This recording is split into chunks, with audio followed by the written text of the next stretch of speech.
দ্রুত গতিতে ছুটে আসা পিকআপ ভ্যানে ধাক্কায় মৃত্যু শ্রমিকের। দীর্ঘক্ষণ ধরে মৃতদেহ রাস্তায় পড়ে থাকায় পুলিশের বিরুদ্ধে ক্ষোভ উগরে দিয়ে পথ অবরোধ করে বিক্ষোভ দেখালো স্থানীয় বাসিন্দারা। সাত সকালে ঘটনাটি ঘটে মালদহের রতুয়া থানার বালুপুর রাজ্য সড়কে। যদিও ঘটনার পর থেকে ঘাতক গাড়ি ও চালক ঘটনাস্থল থেকে পালিয়েছে। এই ঘটনাকে ঘিরে তীব্র উত্তেজনা ছড়িয়ে পড়ে এলাকায়। দীর্ঘক্ষণ পর খবর পেয়ে ঘটনাস্থলে ছুটে আসে রতুয়া থানার পুলিশ। মৃতদেহ উদ্ধার করতে গিয়ে অবরোধকারীদের বিক্ষোভের মুখে পড়তে হয় পুলিশকে।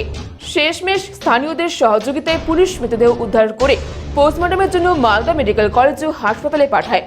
ঘাতক গাড়ি ও চালকের খোঁজ চালাচ্ছে পুলিশ। চা বাগানের নালায় দুটি চিতাবাঘের শাবক দেখতে পাওয়ায় চাঞ্চল্য। আলিপুরদুয়ার জেলার বীরপাড়া থানার রহিমপুর চা বাগান এলাকার ঘটনা। চা বাগানের ৮ নম্বর সেকশনের নালায় দুটি চিতাবাঘের শাবক দেখতে পান শ্রমিকেরা। খবর পেয়ে ঘটনাস্থলে পৌঁছান বন দফতরের কর্মীরা। বন কর্মীরা জানান, চা বাগানের নালায় অনেক সময় চিতাবাঘ বাচ্চা প্রসব করে। বন দফতরের জলপাইগুড়ি ডিভিশনের দলগাঁও স্কোয়াড রেঞ্জের অশেষ পাল বলেন, বন কর্মীরা ওই জায়গায় শাবক দুটির ওপর নজর রাখছেন। শাবক দুটি যাতে নিরাপদে মায়ের কাছে ফিরে যেতে পারে সেদিকে লক্ষ্য রাখা হচ্ছে। প্রসঙ্গত, কয়েকদিন আগে ওই চা বাগানের নালায় 3টি চিতাবাঘের শাবক দেখা গিয়েছিল। গাড়ি সমেত পাহাড়ের নিচে পড়ে মৃত্যু 3 যুবকের। মর্মান্তিক এই ঘটনাটি ঘটেছে পুরাতন মালদা পৌরসভার 10 নম্বর ওয়ার্ডের পাড়ার সামন্ডি এলাকায়।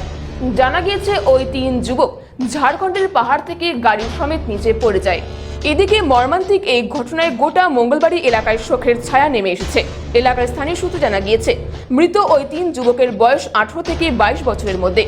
গত সোমবার রাতে ঝাড়খণ্ড থেকে তাদের নিথর দেহ পোস্টমর্টমের পর 3 যুবকের দেহ পুরাতন মালদার মঙ্গলবাড়িতে ফিরে আসে। এদিকে মৃত যুবকদের শেষ দেখার জন্য গোটা এলাকা ভিড় জমায়। সোমবার রাতে মৃত ওই 3 যুবকের দেহের একসাথে জানাজা পাঠ করে গণকবর দেওয়া হয়। সামনেই ভোট, তার আগে ভোট প্রচারে ব্যস্ত প্রার্থীরা। প্রতিদিনের মতো আজ সকালেও ভোট প্রচারে বেরোলেন শিলিগুড়ি বিধানসভা কেন্দ্রের বিজেপি প্রার্থী শঙ্কর ঘোষ। জানা গিয়েছে, এদিন 8 নম্বর ওয়ার্ডে প্রচার করেন শঙ্কর ঘোষ। প্রথমে কর্মীদের সঙ্গে চায় পেয়ে চর্চায় যোগ দেন। এরপরই বেরিয়ে পড়ে প্রচারে। ওয়ার্ডের বাড়ি বাড়ি যান এবং এলাকাবাসীর সমস্যার কথা শোনেন তিনি। পথ চলতি মানুষদের লিফলেট বিলি করেন তিনি। শিলিগুড়িতে এসে পৌঁছালো মুখ্য নির্বাচন কমিশনার সুনীল অরোরা ও উপনির্বাচন কমিশনার সুদীপ জৈন সহ 6 সদস্যের একটি প্রতিনিধি দল। এদিন বাগডোগরা বিমানবন্দরে পৌঁছে হোটেলের উদ্দেশ্যে রওনা দেন আধিকারিকেরা। জানা গিয়েছে, শুকনার একটি হোটেলে কেন্দ্রীয় নির্বাচন কমিশনের আধিকারিকেরা উত্তরবঙ্গের 8টি জেলার প্রশাসনিক আধিকারিকদের সঙ্গে বৈঠক করবেন।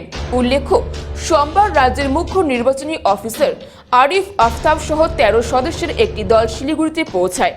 আজকের প্রশাসনিক বৈঠকের পর আগামীকাল একটি সাংবাদিক বৈঠক করবে নির্বাচন কমিশনের প্রতিনিধি দল, এমনটাই জানা গিয়েছে।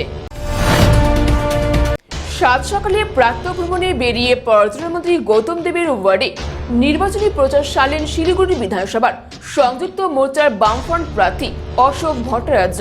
বললেন, যথেষ্ট ভালো সাড়া মিলছে তাদের প্রচারে। জয়ের বিষয়ে নিশ্চিত তিনি। তবে এদিন মন্ত্রীর ওয়ার্ডে গেলেও মন্ত্রীর সঙ্গে দেখা করেননি তিনি। বলেন, মন্ত্রীর সঙ্গে তার সুসম্পর্ক রয়েছে, তবে এখন তিনিও নির্বাচনী প্রচারে ব্যস্ত রয়েছেন। তাই এই সময় তার কাছে গিয়ে নাটক করার কোনো মানে হয় না। ফের কলকাতা শহরে অগ্নিকাণ্ড। নারকেলডাঙ্গা গেঞ্জি কারখানায় অগ্নিকাণ্ড। আগুন লাগে 107 নম্বর নারকেলডাঙ্গা নর্থ রোডে অবস্থিত এক গেঞ্জি কারখানায়। জানা গিয়েছে, এদিন বিকেল 5টা বেজে 10 মিনিট নাগাদ এই গেঞ্জি কারখানায় আগুন লাগে। আগুন লাগার খবর পেয়ে ঘটনাস্থলে আসে দমকলের ইঞ্জিন। মোট 6টি ইঞ্জিন আগুন নেভানোর কাজ করে। প্রায় ঘণ্টাখানেকের চেষ্টায় আগুন নিয়ন্ত্রণে আসে, কিন্তু ঠিক কিভাবে আগুন লাগলো সেখানে দমকলের প্রাথমিক অনুমান শর্ট সার্কিট থেকেই অগ্নিকাণ্ডের ঘটনাটি ঘটেছে। কারখানায় পর্যাপ্ত অগ্নি নির্বাপনের ব্যবস্থা ছিল কিনা তা খতিয়ে দেখা হচ্ছে। তবে গেঞ্জি কারখানায় মজুদ থাকা জিনিসপত্রের বিপুল ক্ষতির আশঙ্কাও থাকছে। দীর্ঘ সময় ধরে চলল অপারেশন। টানা 6 ঘন্টারও বেশি সময়ের চেষ্টায় পেট থেকে বের করা হলো 16 কেজি ওজনের টিউমার। 20 বছরের এক যুবতীর পেট থেকে বের করা হয় এই টিউমার। ভোপালের এক বেসরকারি হাসপাতালের চিকিৎসকেরা এই অস্ত্রোপচারে সফল হয়েছেন। জানা গিয়েছে, অস্ত্রোপচারের পর ওই মহিলা সুস্থ আছেন। চিকিৎসকেরা জানিয়েছেন, 2 দিন আগে তিনি রাজগড় থেকে এসেছিলেন এবং তার টিউমারটি এতটাই বড় ছিল যে খেতে হাঁটতে চলতে সমস্যার মুখে পড়তে হচ্ছিল তাকে। মহিলার ওজন 48 কেজি এবং টিউমারটির ওজন প্রায় 16 কেজি।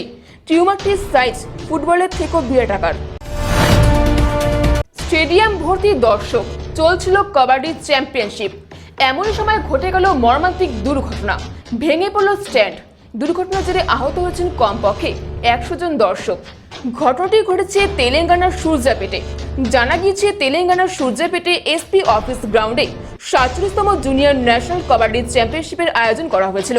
সেই কবাডি চ্যাম্পিয়নশিপের উদ্বোধন ছিল এদিন।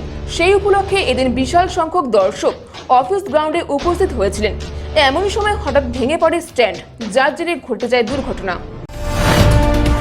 ফের করোনা থাবা বলিউডে। এবার করোনায় আক্রান্ত হলেন অভিনেতা কার্তিক আরিয়ান। তিনি নিজেই তার টুইটারে আক্রান্ত হওয়ার কথা সকলকে জানিয়েছেন। বর্তমানে তার অবস্থা স্থিতিশীল ও নিজেকে তিনি হোম আইসোলেশনে রেখেছেন। সম্প্রতি তাকে একটি ফ্যাশন শোয়ে অভিনেত্রী কিয়ারা আডবাণী ও পোশাক ডিজাইনার মনীষ মালহোত্রার সঙ্গে দেখা গিয়েছিল। বাবাকে পুড়িয়ে খুনের অভিযোগে গ্রেফতার তরুণী। চাঞ্চল্যকর এই ঘটনাটি ঘটেছে উত্তরবন্দ থানা এলাকার তপসিয়া এলাকায়। ইতিমধ্যে অভিযুক্ত তরুণীকে গ্রেফতার করেছে পুলিশ। দফায় দফায় জেরা করা হচ্ছে ধৃতকে। কেন বাবাকে খুন? পিয়ালিকে জিজ্ঞাসাবাদের পর তদন্তকারীরা জানিয়েছেন, ছোট থেকেই বাবার অত্যাচারের শিকার ধৃত তরুণী। মায়ের মৃত্যুর পর বাড়ে অত্যাচারের মাত্রা। বিয়ের পর কিছুদিন সব ঠিকঠাক থাকলেও পরবর্তীতে স্বামীর সঙ্গে বিচ্ছেদ হয়ে যায় তার। ফলে ফের ঠাঁই হয় বাবার কাছে। অভিযোগ, এখনো বিশ্বনাথবাবু নানা রকম ভাবে নির্যাতন করত। ফলে বাবার ওপর তীব্র ক্ষোভ তৈরি হয়েছিল পিয়ালির।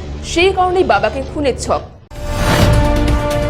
উচ্চ মাধ্যমিকের তথ্য পাওয়া যাবে একটি ইমেল করলেই। একটি নির্দিষ্ট ইমেল আইডির ব্যবস্থা করছে উচ্চ মাধ্যমিক শিক্ষা সংসদ। উচ্চ মাধ্যমিক পরীক্ষার্থীদের কোনো তথ্য জানার থাকলে এখন ভরসা এই ইমেল আইডি। রাজ্যে কোভিড পরিস্থিতি সম্পূর্ণ নিয়ন্ত্রিত হয়ে গিয়েছে এমনটা বলা যায় না। নতুন করে সংক্রমণ শুরু হয়েছে। এই অবস্থায় এবছর উচ্চ মাধ্যমিক পরীক্ষার্থীদের যাতে ঘরের বাইরে বিশেষ বিরতি না হয়, তারা যাতে ঘরে বসে প্রস্তুত হতে পারে, সেজন্যই এই ইমেল হেল্পলাইন ব্যবস্থা, বললেন উচ্চ মাধ্যমিক শিক্ষা সংসদের সভানেত্রী মহুয়া দাস। পরীক্ষার্থীরা নিজের নাম, রোল নাম্বার এবং রেজিস্ট্রেশন নম্বর উল্লেখ করে নির্দিষ্ট প্রশ্ন hs2021query@gmail.com মেল আইডিতে পাঠিয়ে দিতে পারে। পেশায় তিনি একজন কম্পিউটার সায়েন্সের শিক্ষক। তিল করে অবসর সময়ে ফেলে দেওয়া জিনিসপত্র দিয়ে একটা আস্ত যন্ত্রমানবী তৈরি করে ফেলেছেন তিনি। নিজের এই যন্ত্রমানবীর নাম দিয়েছেন শালু। এই শালুকে নিয়ে এখন হইচই দেশের নেট মহলে। যন্ত্রমানবী শালুকে যিনি নিজ হাতে তৈরি করেছেন, তিনি আইটিআই মুম্বাইয়ের কেন্দ্রীয় বিদ্যালয়ের কম্পিউটার সায়েন্সের শিক্ষক দীনেশ জানান, ঘরের বাতিল বা ফেলে দেওয়া কাঠের টুকরো, কার্ডবোর্ড, প্লাস্টিক, অ্যালুমিনিয়াম ও ইলেকট্রনিক সরঞ্জাম দিয়ে শালুকে তৈরি করেছেন তিনি। প্রায় 3 বছর পরিশ্রমের পর পুরোদমে সচল হয়েছে এই যন্ত্রমানবী। শালুকে তৈরি করতে 3 বছরের খরচ হয়েছে প্রায় 50,000 টাকা। বাংলা, হিন্দি, মারাঠি, গুজরাটি সহ দেশের 9টি ভাষায় কথা বলতে পারে শালু। এর পাশাপাশি 38টি বিদেশি ভাষাতেও অনর্গল কথা বলতে পারদর্শী এই যন্ত্রমানবী। উত্তরবঙ্গের অন্যান্য জেলার সঙ্গেই করোনা সংক্রমণ বাড়ছে দার্জিলিং জেলায়। জেলায় নতুন করে 11 জন করোনায় সংক্রমিত হয়েছেন। জলপাইগুড়ি জেলার অংশ মিলিয়ে শিলিগুড়ি পৌরনিগম এলাকাতেই 9 জন সংক্রমিত হয়েছেন। এছাড়া মাটিগাড়ায় 2 জন এবং দার্জিলিং পৌরসভা এলাকায় 1 জন করোনায় সংক্রমিত হয়েছেন। সংক্রমণ বাড়ায় উদ্বেগ বাড়ছে স্বাস্থ্য দপ্তর সহ গোটা প্রশাসনিক মহলে। কেননা সামনেই বিধানসভা ভোট। ইতিমধ্যেই ভোট প্রচার পুরোদমে শুরু হয়ে গিয়েছে। সবচেয়ে বড় সমস্যা, প্রার্থী থেকে শুরু করে বিভিন্ন রাজনৈতিক দলের নেতাকর্মী কেউই মাস্ক পরছেন না। ফলে সাধারণ মানুষও মাস্ক পরা কার্যত ভুলেই গিয়েছেন। এর জেরে সংক্রমণ ফের মারাত্মক আকার নিতে পারে বলে আশঙ্কা করছে স্বাস্থ্য দপ্তর। রাজ্যের চা শিল্পে বিজেপির ইস্তাহারে শ্রমিকদের দৈনিক ন্যূনতম মজুরি 150 টাকা করার আশ্বাস নিয়ে রাজনৈতিক মহলে ব্যাপক চাঞ্চল্য ছড়িয়েছে। কেজি প্রতি চা বিক্রির দাম না বাড়িয়ে মজুরি বৃদ্ধি করা হলে উত্তরবঙ্গের অনেক চা বাগান মালিক বাগান বন্ধ করে দিতে বাধ্য হবেন।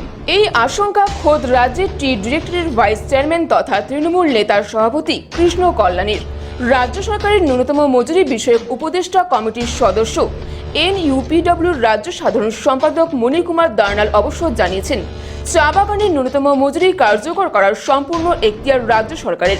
বিজেপির আলিপুরদুয়ারের সাংসদ জন বড়লা জানান, বিজেপির রাজ্যে ক্ষমতায় এলে দৈনিক মজুরি 350 টাকা করার প্রতিশ্রুতি বাস্তবায়িত করবে। মজুরি বৃদ্ধির দাবি জানিয়ে আন্দোলনে সামিল হলেন মহিলা বিড়ি শ্রমিকেরা।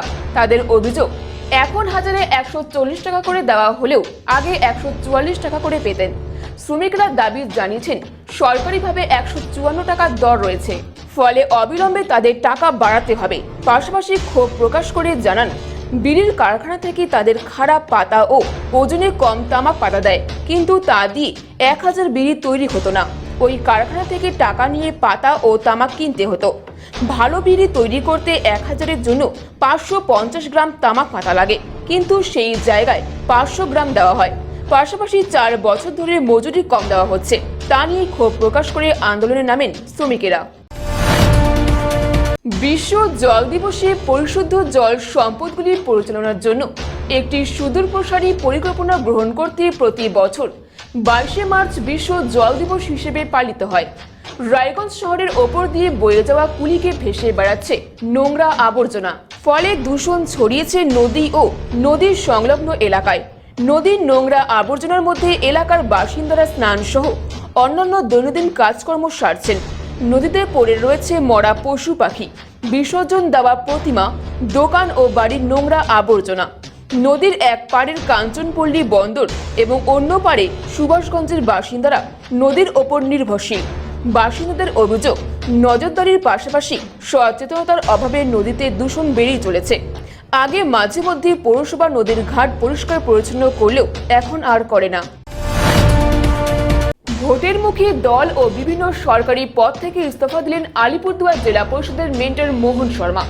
এদিন কালচিনিতে সাংবাদিক বৈঠক করে তিনি জেলা পরিষদের মেন্টর সহ 9টি সরকারি পদ ও দলের রাজ্য কোর কমিটির পদ থেকে সরে দাঁড়ানোর সিদ্ধান্তের কথা জানিয়েছেন।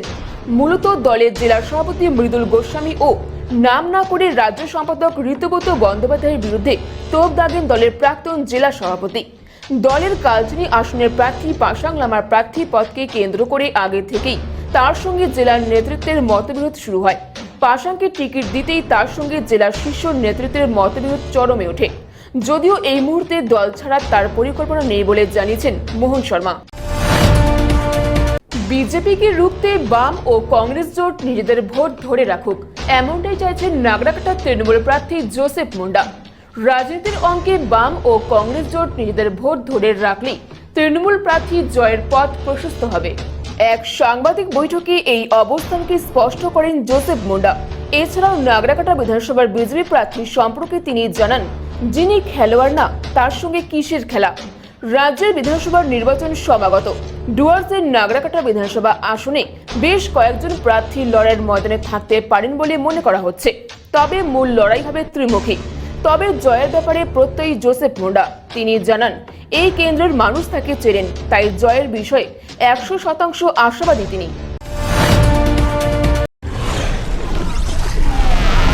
आप देख रहे हैं आपके चैनल वॉइस, आपकी आवाज।